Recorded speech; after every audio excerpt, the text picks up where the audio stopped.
guys, so I'm in my bathroom today and I'm doing another how-to video. This time it's not headless, which is great. But what I'm going to be doing today is showing you how I clean my brushes. I'm basically just going to be showing you how to clean one brush. It's my face brush.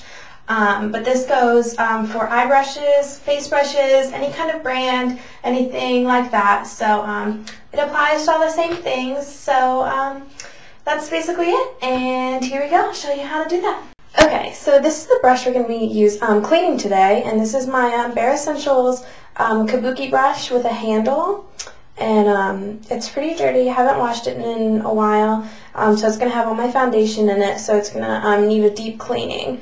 And what I'm going to use is the Well Cared For brush conditioning shampoo. This is by the Bare Minerals company, and I'm using this because basically what happens is if you don't use the right products for the company, then sometimes they just make things differently. So I've tried using light shampoos for my brushes, but they frayed and became hard and gross and uncomfortable. And the woman actually told me that that's because I need to be using this special shampoo for these brushes because these are made of camel hair and they just need to be cared for specially. So that's why I use this. But if you don't own Bare Essential brushes or you just simply don't care, you can use like Johnson & Johnson's baby shampoo or any kind of mild shampoo like that. I know people have used olive oil before.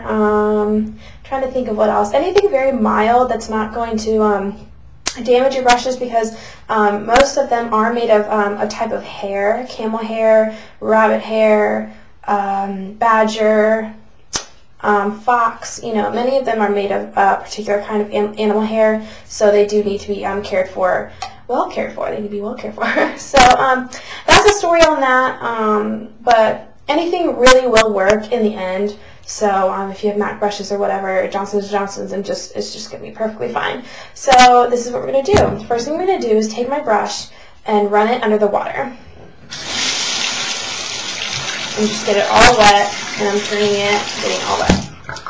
And now it's just dripping wet. And once your brush is wet, and not fully dry, well, that would be wet and stupid. You want to be careful never to flip it over where the bristles are facing upward, because the water will seep into the ferrule, which is this metal part, and there's wood all down in this ferrule, and the water will seep into the wood, make it expand. It can crack your brushes, the handle will get cracked, or the wood inside will rot, and your brushes will just deteriorate. So make sure that you always handle your brushes when they're wet with the bristles downwards, letting the water drip down, and this will make your brushes last for years and years.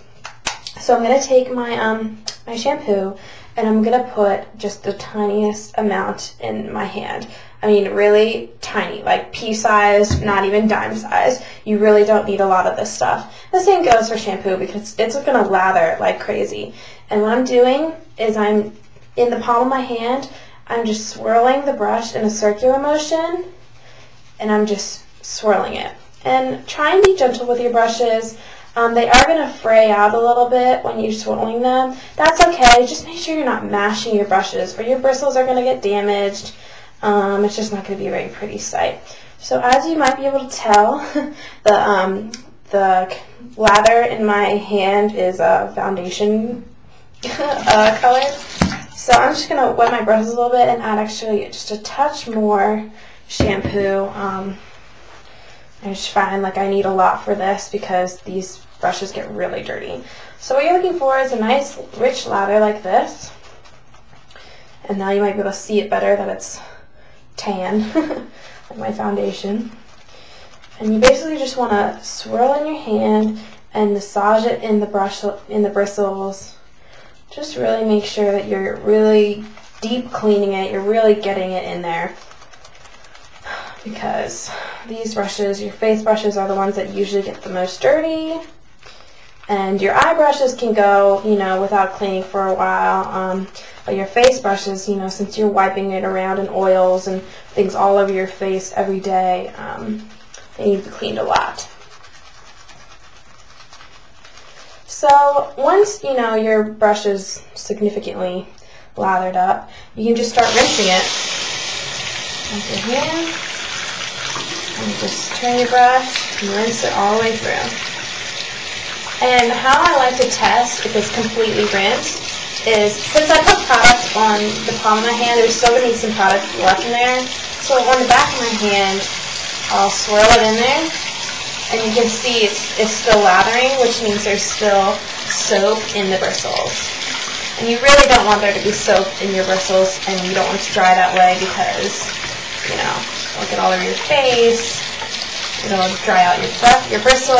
I mean, it's like as if you're leaving shampoo in your hair and then drying it, which isn't good. You really want to rinse it all the way. And what I'll do is I'll let my hand fill with water, and I'll swirl it in the water. And that tends to really get in the deep bristles in the middle of the brush, because those can be hard to reach. And I'll, you know, just kind of move them around, just try to be gentle, try not to mash up your brushes. Test on the back of your hand. And you can see that it didn't foam up. So that means this is clean. So finally, just give it a final rinse. And what you're going to do, take your hand and squeeze the bristles. If any color or soap drips down into your sink, you need to rinse or wash it again. You can do a second washing if you want, if your brushes are really, really dirty, if you've cleaned them a long time. But basically, squeeze in the direction of the brush bristles and then shape them downwards so that they dry in a good shape. Don't, you know, fluff it up or anything. Just keep them all together like this, and then they'll dry together, and then when you use it, it'll fluff up again. So what you're going to do is set out a towel and lie them flat like this, preferably on a slight downward angle so your bristles are facing downwards just a little bit, and let them dry overnight, and in the morning they should be dry. But just make sure that you don't use them until they're completely dry, and make sure that you don't store them upwards, or else the water will seep into the ferrule. So basically, guys, that's all you do. It's very simple, easy process, and I hope you enjoyed this video. I'll talk to you guys later. Bye.